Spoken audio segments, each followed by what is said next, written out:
Hi friends, வணக்கம். புவி Ramesh life style Bhuvana. இன்று பிறந்தநாள் திருமணநாள் கொண்டாடுற எல்லாருக்கும் வாழ்த்துக்கள்.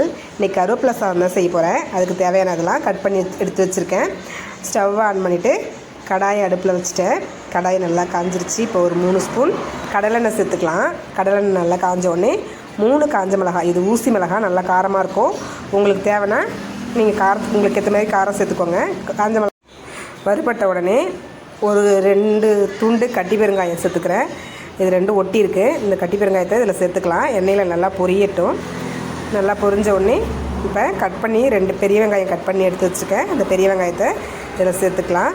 வெங்காயம் நல்லா வதங்கட்டும். இப்போ இந்த துவையலுக்கு தேவையான அளவுக்கு உப்பு சேர்த்துக்கலாம். உப்பு இப்போயே சேர்த்துட்டோம்னா வெங்காயம் சீக்கிரம் வதங்கிடும். அதுக்காக தான் உப்பு சேர்க்குறேன். இப்போ 2 தக்காளி நைஸாக கட் பண்ணி வச்சுருக்கேன். அதையும் இதில் சேர்த்துக்கலாம். தக்காளியும் நல்லா வதங்கட்டும். இப்போ ஒரு 10 பல் பூண்டு, ஒரு துண்டு சின்னதாக இஞ்சி சேர்த்துருக்கேன். அதையும் இதில் சேர்த்து வதக்கிக்கலாம். நல்லா வதங்கினதுக்கப்புறம் அடுப்பை மீடியம் ஃப்ளேம்லேயே வச்சுக்கோங்க. ஒரு அரை மூடி தேங்காவை குட்டி குட்டியாக கட் பண்ணி எடுத்து வச்சுருக்கேன். அதையும் இதில் சேர்த்துக்கலாம். அரைக்க தான் போகிறோம் இல்லைங்களா, அதனால் துருவி போட வேண்டாம். ஒரு சின்ன நெல்லிக்காய் அளவுக்கு புளி எடுத்து வச்சுருக்கேன். அதையும் சேர்த்துக்கலாம். 2 கைப்பிடி, கை நிறையா அழுத்தி பிடிச்சா 2 கைப்பிடி அளவுக்கு கருவேப்பிலை போடுங்க. இது நான் ஏற்கனவே க்ளீன் பண்ணி எடுத்து வச்சுருக்க கருவேப்பிலை தான் சேர்க்குறேன். நீங்கள் கடையிலேருந்து வாங்கிட்டு வந்தீங்கன்னா நல்லா கழுவிட்டு தண்ணி நல்லா வடிகட்டினதுக்கப்புறமா இதில் சேர்த்துக்கோங்க.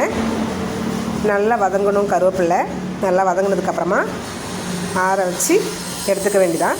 பாருங்கள், நல்லா வதங்கிருச்சு. கருவேப்பிலை நல்லா வதங்கிருச்சு. இப்போ இதை ஆற வச்சிடலாம்.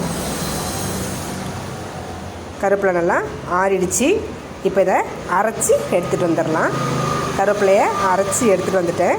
இப்போ இது தாளிக்கிறதுக்காக அடுப்பில் தாளிப்பு கரண்டி வச்சுட்டு எண்ணெய் 2 கரண்டி எண்ணெய் ஊற்றி 1 ஸ்பூன் கடுகு உளுத்தம்பருப்பு போட்டிருக்கேன். 2 ஸ்பூன் கடலைப்பருப்பு, ஒரு 2 காஞ்ச மிளகாய் உடச்சி போட்டிருக்கேன். அவ்வளோதான். இதை இப்போ அரைச்ச கருவேப்பிலை விழுதில் சேர்த்துக்கலாம். இவ்வளோ தான் கருவேப்பிலை சாதம் செய்கிறதுக்கான கருவேப்பிலை துவையல் ரெடி ஆகிடுச்சு. இதை இப்போ நம்ம எடுத்துகிட்டு போயிட்டு சாதம் நான் ஏற்கனவே வடிச்சிட்டு கொஞ்சமாக நல்லெண்ணெய் ஊற்றி ஆற வச்சுருக்கேன். அந்த சாதத்தில் தான் இதை கருவேப்பிலையை போட்டு கிளற போகிறேன். இப்போ ஒரு சின்ன குழிக்கரண்டியால் ஒரு 2 கரண்டி சேர்க்குறேன். உங்களுக்கு எவ்வளோ தூரம் தேவையோ அந்த அளவுக்கு போட்டுக்கலாம். குழந்தைங்க சாப்பிட்ற அளவுக்கு. ரொம்ப காரமாக இருந்ததுன்னா கொஞ்சம் நல்லெண்ணெய் நிறையா ஊற்றி கிளறி கொடுங்க. நான் கரெக்டான காரம் போட்டிருக்கனால இந்த அளவுக்கு போகிறோம். பாருங்கள், கருவேப்பிலை சாதம் ரெடி ஆகிடுச்சு. குழந்தைங்களுக்கு இதை வாரத்துக்கு ஒரு டைம் கண்டிப்பாக செஞ்சு கொடுங்க.